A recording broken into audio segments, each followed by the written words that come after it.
Tantor Audio, a division of Recorded Books, presents A Time and Place for Every Laird by Angeline Fortin, narrated by Kirsten Potter. Prologue. The Drumas Moor, near Culloden, Scotland, April 16th, 1746. It was a colourful battlefield. The green of the springtime moors and the Highland kilts contrasted with the turbulent grey-blue of the sky and the vivid blue of the regimental flags. But mostly there was red, the red coats of the Hanoverian army, which vastly outnumbered the supporters of the bonny Prince Charlie, offered a bright counterpoint to the duller red of the Highlanders' jackets, whose kilts of green, blue, and red were stained by the sickening hue of their bloodshed, washing the moors of Drumois. There was also the red of anger, veiling the Highlander's vision as he watched the carnage. More than 1,000 of his countrymen, brothers, clansmen, and friends were dead already, fallen amid the vicious hand-to-hand melee, while many of the enemy still stood. His mount shifted restlessly beneath him, eager to join the fray as he was, to avenge the lives of those already lost, to spare others a certain death. The cannon fire from the Hanoverians continued relentlessly until the blasts rang in his ears and rained earth upon their dwindling army as he watched the slaughter from a rise in the distance. Swords clashed and men shouted out their clan's cry for battle or cried out in pain as they were run through. "Your Highness, we must retreat!"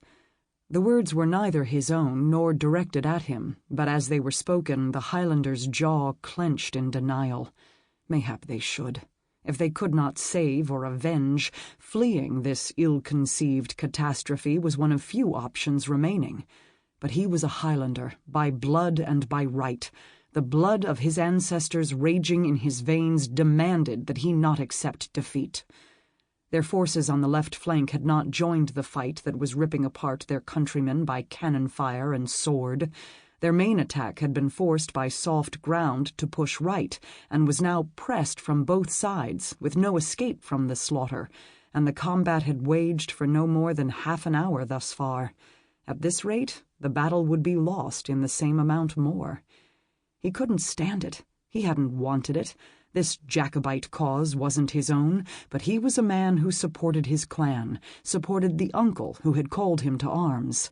Nay, he hadn't wanted this, didn't believe in it, but he would not stand by and be an observer to bloodshed and death.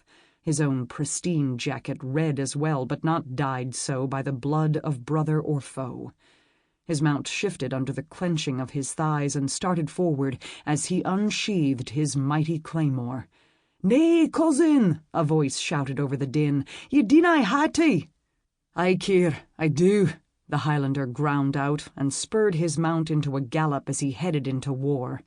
Behind him more of his clansmen followed, including his cousin, and he ploughed through the fringes of the bloody battle, swinging his sword left and right at any red-coated soldier he encountered, until he was at the heart of the melee. His mount reared against the press of bodies, but he held on and continued to swing, ignoring the scrape and prick of glancing blows and the trickle of blood down his neck and arm. It was a massacre. Their weary band stood no chance in this fool's errand. They were outnumbered more than 2 to 1. Even at their best they would have stood no chance, but he was proud of the Scotsmen who refused to concede victory, who continued and would continue to fight to the last man. He lashed out again and again, growling viciously when he felt a blade pierce his leg. The Highlander turned with murder in his eyes to face the man who had done him harm, his face not the blue of his ancestors in battle, but red with the blood of his foes. The Englishman's eyes widened, and he spun about, eager to vacate the area, but the Highlander would have none of it. Kicking his mount, he pressed forward with a fierce cry. His horse screamed and buckled beneath him, falling to its knees with a shrill cry. The Highlander had no choice but to leap away, but he couldn't abandon his enemy. He chased after the fleeing coward on foot, cutting down any who stood in his path. The ringing of swords faded until all he could hear was the sound of his footsteps striking the ground, his harsh breathing, and the pounding of his heart. His prey glanced over his shoulder and started to sprint in earnest from the Highlander's pursuit. Horns sounded, calling for the Jacobite retreat, but the Highlander ignored the call. Before this was over, this last Sassenach would be his. A grim smile pressed his lips into a tight line as he focused on the soldier's back, just an arm's length away. He swung his sword and caught the man across one shoulder, and the soldier stumbled and fell. No, fell and slipped out of sight through a wide hole before them. Heels digging into the ground, the Highlander tried to turn aside before he met the edge of the abyss, but his momentum was too great, and he too slipped over the edge, through the darkness, and into the light beyond. Chapter 1. Spokane, Washington, early May 2013. Dr. Fielding? Claire knocked firmly on the office door, only to have it give under the pressure and swing inward with a low moan of the hinges, as if inviting her in. "Dr. Fielding?" she ventured once more, sticking her head through the portal, but found the office empty. Claire hesitated, gripping the stack of folders she carried against her chest, and debated whether to simply leave them or come back later. Finally, with a shrug, she stepped in and went to the desk to drop the files. As she approached, a small, furry face appeared at the door of a pet carrier, a plastic shell with a caged door, sitting on the corner of the desk. A cat? But no, little hands wrapped around the bars as it looked out at her with huge blue eyes that blinked at her calmly, almost as if the creature were studying her as she approached. "Well, aren't you a funny-looking thing?" Claire cooed at the animal, which looked to be some sort of monkey, though it was no bigger than a kitten. It had a long tail and long fingers like a primate, but large, oddly shaped ears on the sides of its head reminiscent of a bat, and long, shaggy fur. Claire had never seen anything like it, and had to wonder if it was perhaps some newly discovered species from Madagascar, where they identified new sorts of primates and small lemurs all the time. Given that Dr. Fielding was an astrophysicist, the bigger question was what the animal was doing on his desk. "What a funky little mammal you are," Claire whispered, bending to get a closer look. The little monkey leaned forward as well and waggled its fingers, much as she did. "Oh, how cute you are. Smart, aren't you?" "Sbaboo," the monkey thing sounded out, reaching through the bars toward her, its little fist opened and closed as if it wanted her to give it something. "Do you want something to eat?" Claire asked, charmed by the bright-eyed creature. "I wish I had—" A high-pitched cry broke the near silence of the room, making Claire almost jump out of her skin as the fine hairs stood up on the back of her neck as the monkey squealed in turn. The sudden noise was followed by other muffled noises, some animalistic and some almost human, all of them close. She jerked around to a door set at the far end of the lab that was standing just an inch ajar. Curious, she inched closer to the door and peeked in, only to find a darkened lab space. Shiny metal machinery reflected the meager light from the office and outlined ghostly shapes around the white room. Off to one side was another door that had also been left ajar, and from it a ray of light streaked across the floor almost to her feet, creating a path inviting the curious to take a look. And Claire was undeniably curious about the sounds that continued to echo through the room. "Just a peek," she told herself as she slipped across the room. "Just one little—" But what she saw through the door startled her so much that Claire couldn't help but stop and stare. Flanking each side of the room was a long row of, well, they looked like prison cells. Prison cells that were mostly full of animals. Her company, Mark Davis Laboratories, had often been equated to a real-life version of the fictional conglomeration Global Dynamics from the sci-fi television series Eureka. The company's mission was to be on the cutting edge of technology in many different areas. Though they had their fingers in a lot of pies, as it were, Mark Davis dealt, first and foremost in weapons development under contract with the federal government, and for that reason, unlike pharmaceutical companies or even cosmetic companies, they didn't have much need for animal experimentation. In fact, in her 2 years with Mark Davis, Claire had never seen an animal on company grounds before. So what was Dr. Fielding up to, she wondered as she pushed through the door and stepped inside for a better look at the animals in the first few cages. For what reason could an astrophysicist possibly need animals? And these weren't your standard lab animals either. There were deer and other small forest animals, as well as a kangaroo. An oddly shaggy bear slept on its side in one cage, while another cell held a fierce-looking wildcat that paced its confines restlessly. There were also several species that she didn't recognize, like the monkey in the office. A shudder passed through her, prompting her to inch back towards the door. Curiosity had not only killed the cat, but had cut short a few careers as well. This, whatever it was not something she or anyone else was meant to see. Regretting her impulse, Claire knew she should leave and pretend she had never been there, and she meant to, but at that moment, movement stirred farther down the line of cages. A figure rose from the floor to stand at the bars. It was a man, Claire realized with a gasp of surprise, or, to be more precise, an Indian. Not an Indian as a nationality, but a good old straight-from-the-Wild West, feathers and all, American Indian. Moments ago, she'd thought that monkey to be the craziest thing she had ever seen, but she had been wrong. This guy looked so authentic.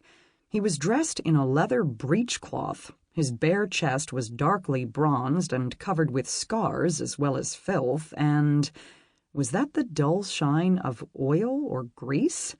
There was a primitive nobility about him, but also a primal savagery that inspired instant fear. Claire nearly jumped out of her skin when that horrid cry sounded again. From him. God, it sounded like a war cry, just like in the old westerns her dad watched on the weekends. He fixed his gaze on her then, with eyes as black and hard as obsidian, piercing her with a shiver of fear. He shouted at her, guttural sounds in a language Claire couldn't understand, but his curt hand motions told her what he undoubtedly wanted. He wanted out.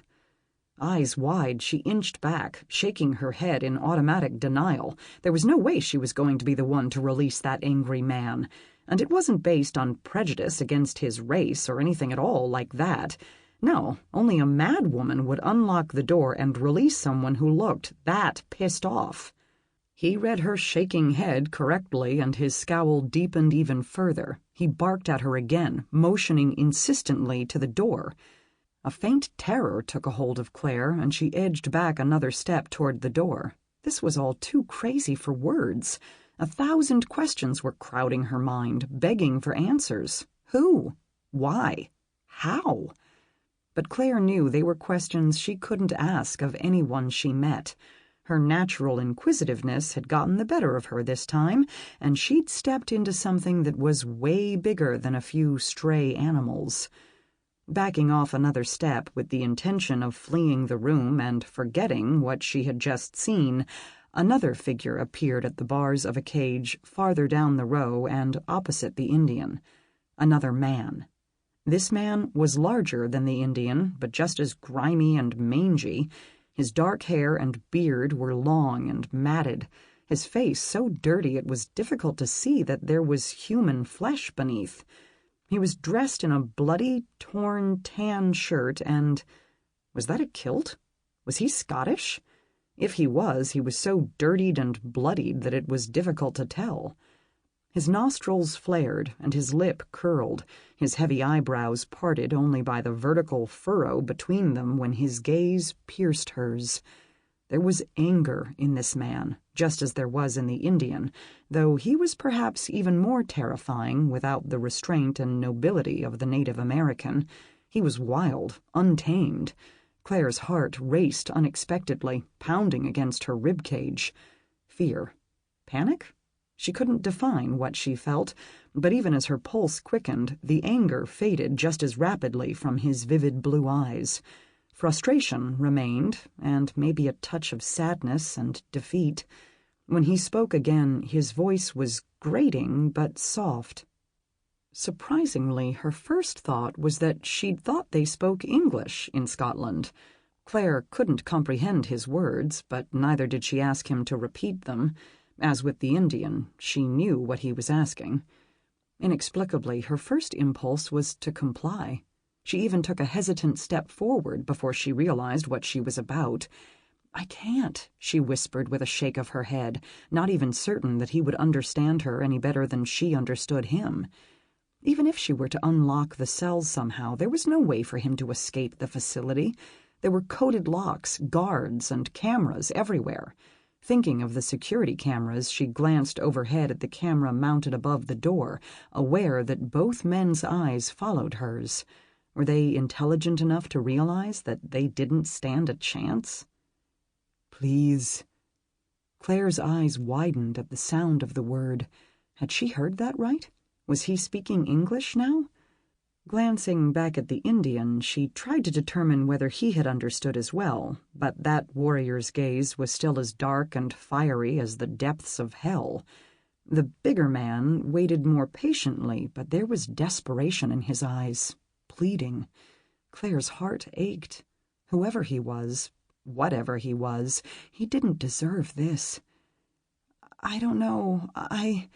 I'll try," she said, sweeping her glance around the room once more and taking in the variety of animals and the two men caged as if they were beasts as well. She didn't know if there was anything she could do, but some latent humanitarianism in her couldn't leave them there like that without doing something. The murmur of voices drifted in from the hallway, jolting Claire back to the precariousness of her situation. It wouldn't do at all to be caught where she knew she shouldn't have tread. Hurriedly, she stepped back into the lab, pulling the steel door shut behind her before hastening as far away from it as she could. With luck on her side, she made it to the main office door just as it opened.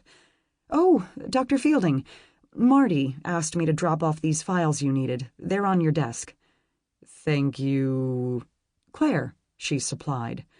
The astrophysicist nodded absently, his entire focus on the folder in his hands, leaving Claire ample opportunity to inch by without any further questions, but for those fairly bursting in her mind.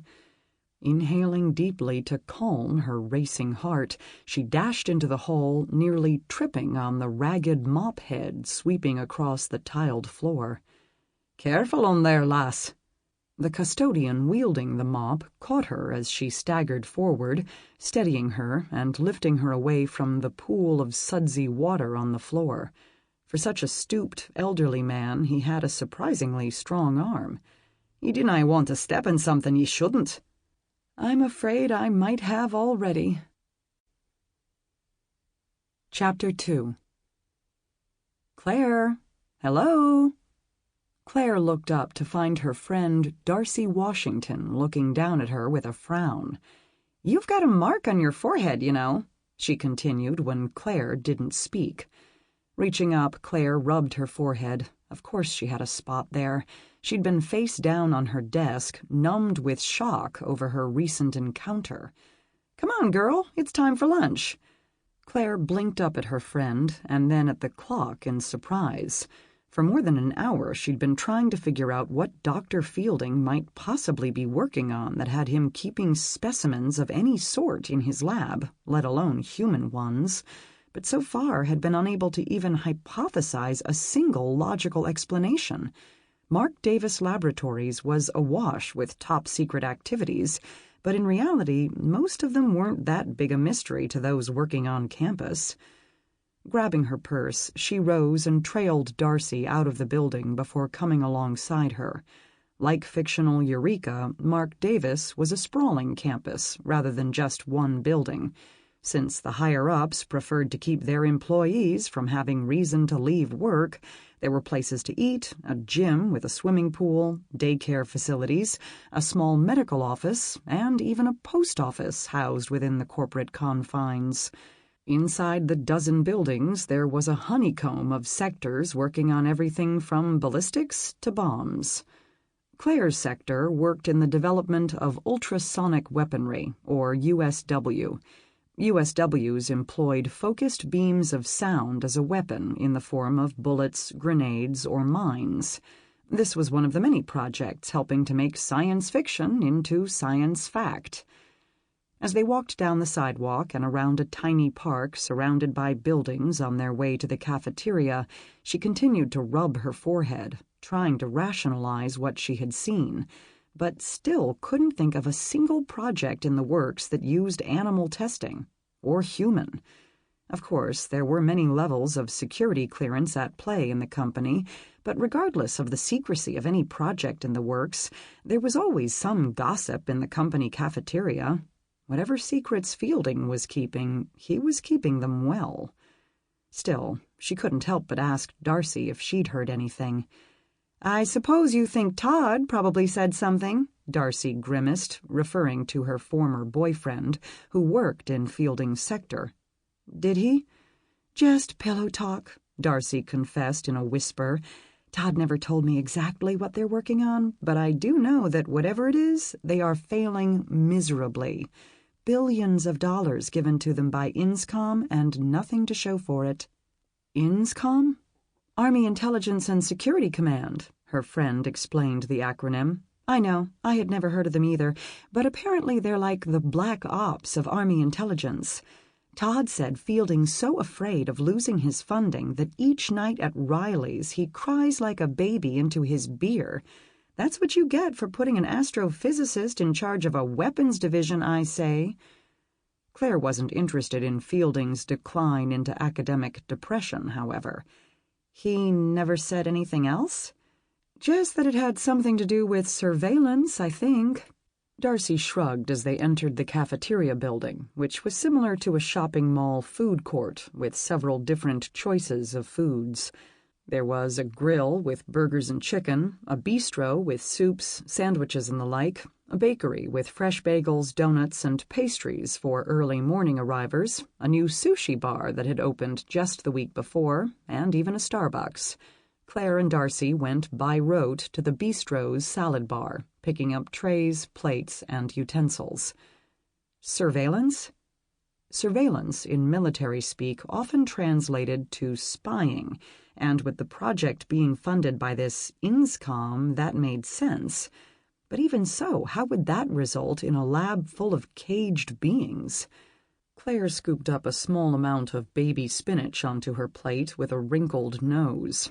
It was repugnance that gnawed at her stomach now, not hunger, at the thought that a botched experiment, whatever it might be, had led to the incarceration of human beings. "Yes," Darcy nodded. "Why do you want to know?" Shaking her head, Claire half-heartedly tossed on some mushrooms and a little vinaigrette. "I'm really freaked out, Darcy." "That much is abundantly clear," Darcy quipped. "The question is, why?" They paid for their meals at the register and went to their usual table near the windows.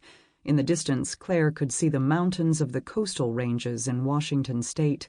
Even in May, they were covered in snow. Clean and pure compared to the unethical practices she'd just uncovered.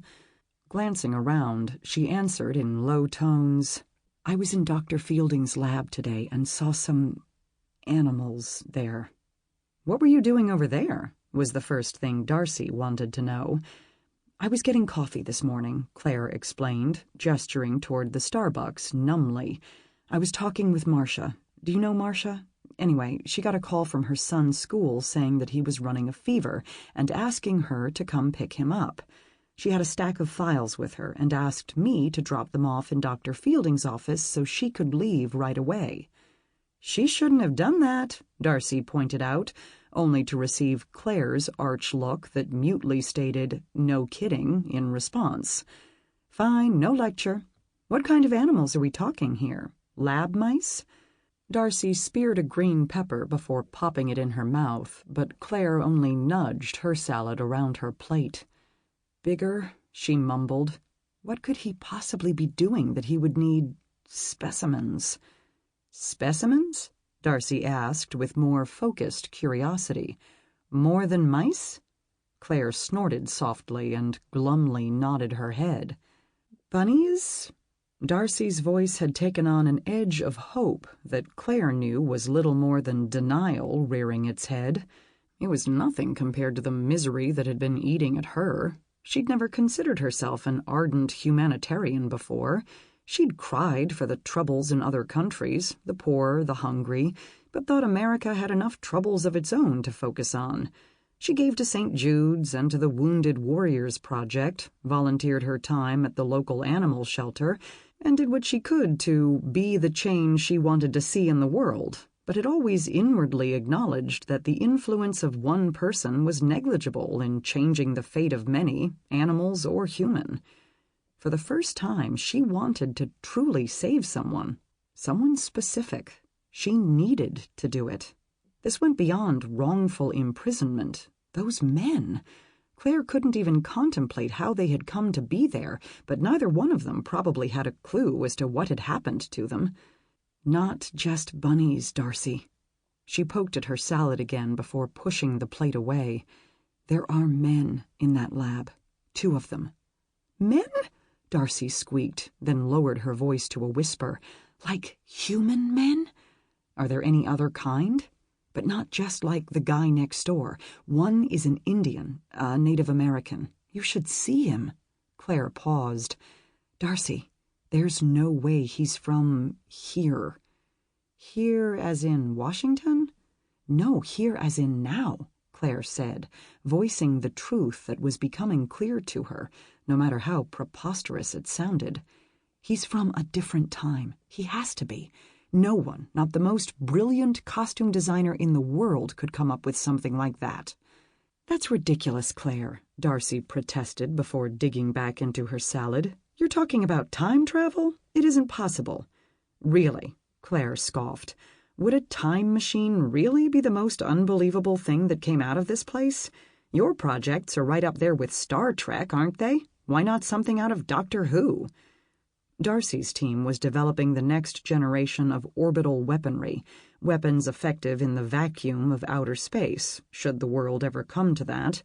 Naturally, that division's work was all supposed to be limited to theoretical development, as the United Nations had banned the militarization and weaponization of outer space long ago. Come on, Claire. Come on, Darcy, she shot back, her heart pounding desperately against her chest. He has them locked up in cages, the Indian and the other one. Picturing the larger man, the one whose emotional stare had affected her so, her words drifted off. I think he's Scottish or something. It's hard to tell. He's all bloody and mangy-looking. But even if he is a medieval savage, he doesn't deserve being locked up like that. He has them in cages, Darcy, wallowing in their own filth.